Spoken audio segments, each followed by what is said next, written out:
গত শুক্রবার রাত্রি 12টার সময় ঘাটাল হাসপাতাল থেকে মেদিনীপুর হাসপাতালে রোগী নিয়ে যাওয়ার পথে কেশপুর ব্লকের আমরাকুচির কাছে অ্যাম্বুলেন্সের সঙ্গে লরির মুখোমুখি সংঘর্ষ হয়, যাতে মৃত্যু হয় 6 জনের। 6 জনের মধ্যে একই পরিবারের 5 জনের মৃত্যু হয়। সোমবার বিকেলে নিহতদের পরিবারের পাশে রাজ্য সরকারের পক্ষ থেকে সাহায্যের হাত বাড়িয়ে দেওয়া হয়।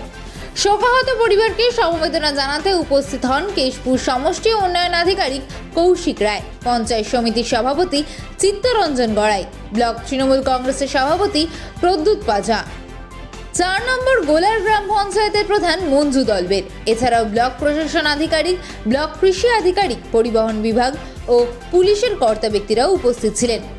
দুর্ঘটনাজনিত মৃত্যুর কারণে অ্যাক্সিডেন্টাল বীমা হিসেবে 4 লক্ষ টাকা ক্ষতিপূরণ দেওয়া হবে বলে জানান কেশপুর ব্লক উন্নয়ন আধিকারিক কৌশিক রায়। পাশাপাশি ছেলে মেয়েদের পড়াশোনার দায়ভার প্রশাসন এবং রাজ্য সরকারের পক্ষ থেকে নেওয়া হবে বলেও জানান তিনি। ব্লক তৃণমূল কংগ্রেসের সভাপতি প্রদ্যুৎ পাজা বলেন, আমরা শোকাহত পরিবারকে সমবেদনা জানাতে এসেছি। পাশাপাশি রাজ্য সরকারের পক্ষ থেকে বিভিন্ন ধরনের সুযোগ সুবিধা এই পরিবারগুলিকে পাইয়ে দেওয়ার জন্য প্রয়োজনীয় পদক্ষেপ গ্রহণ করছি। সেই সঙ্গে পরিবারের যে কোনো সমস্যায় পাশেও রয়েছি আমরা। শোকাহত পরিবারের মৃতের ভাই সঞ্জয় ভূঁইয়া বলেন, রাজ্য সরকারের পক্ষ থেকে আমাদেরকে আর্থিক সহযোগিতার হাত বাড়িয়ে দেওয়া হয়েছে। পাশাপাশি ওনারা আমাদের বিভিন্ন ধরনের সাহায্য সহযোগিতা করবেন বলেও আশ্বাস দিয়েছেন। এবং এডিও সাহেব সবাই ওনারা এসেছিলেন, আমাদের ভাইপো ভাইজি হয়।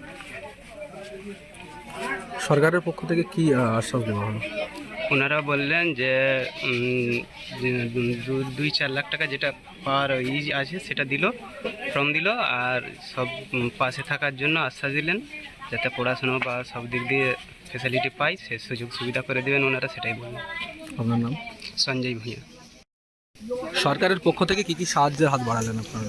সরকারের পক্ষ থেকে আমরা পরিবারের পাশে থাকার আশ্বাস দিয়েছি এবং সরকারি যে পরিষেবাটা দুর্ঘটনাজনিত যে সমস্ত বিমা আছে সেই বিমা যাতে পায়, কৃষক বন্ধুর মাধ্যম দিয়ে যাতে মুখ্যমন্ত্রীর দেয়া যে প্রকল্পে 2 লক্ষ টাকা সহযোগিতা যাতে পায়, এবং ট্রান্সপোর্ট ডিপার্টমেন্ট থেকে এসছে, যেহেতু রোড অ্যাক্সিডেন্টে মারা গেছে, সেই ট্রান্সপোর্ট ডিপার্টমেন্ট থেকে যে সহযোগিতা আছে রাজ্য সরকারের মাননীয় মুখ্যমন্ত্রীর অনুপ্রেরণায় যে সমস্ত প্রকল্পগুলোর সব রকম সুযোগ সুবিধে পায়, তার জন্য বিডিও সাহেব আছেন, পঞ্চায়েত সমিতির সভাপতি, জনস্বাস্থ্যের কর্মাধ্যক্ষ থেকে শুরু করে কৃষি কর্মাধ্যক্ষ, এডিও সাহেব, পুলিশ প্রশাসন এবং আমরা সর্বস্তরের সহযোগিতা করব এই আশ্বাস দিয়েছি। পরিবারের পাশে থাকব এবং যে বাচ্চা দুটি ছেলে এবং মেয়ে যারা নাবালক অবস্থায় আছে তাদের বাবা মা, তাদের পিসি এবং পিস্তত বোন এবং ভগ্নিপত মারা গেছে, একটি পরিবারেরই 5 জন আত্মীয় স্বজন মারা গেছে, সেই পরিবারের এই অনাথ শিশুদের পাশে তার দাদুকে দায়িত্ব নিয়ে দাঁড়িয়ে থাকতে হবে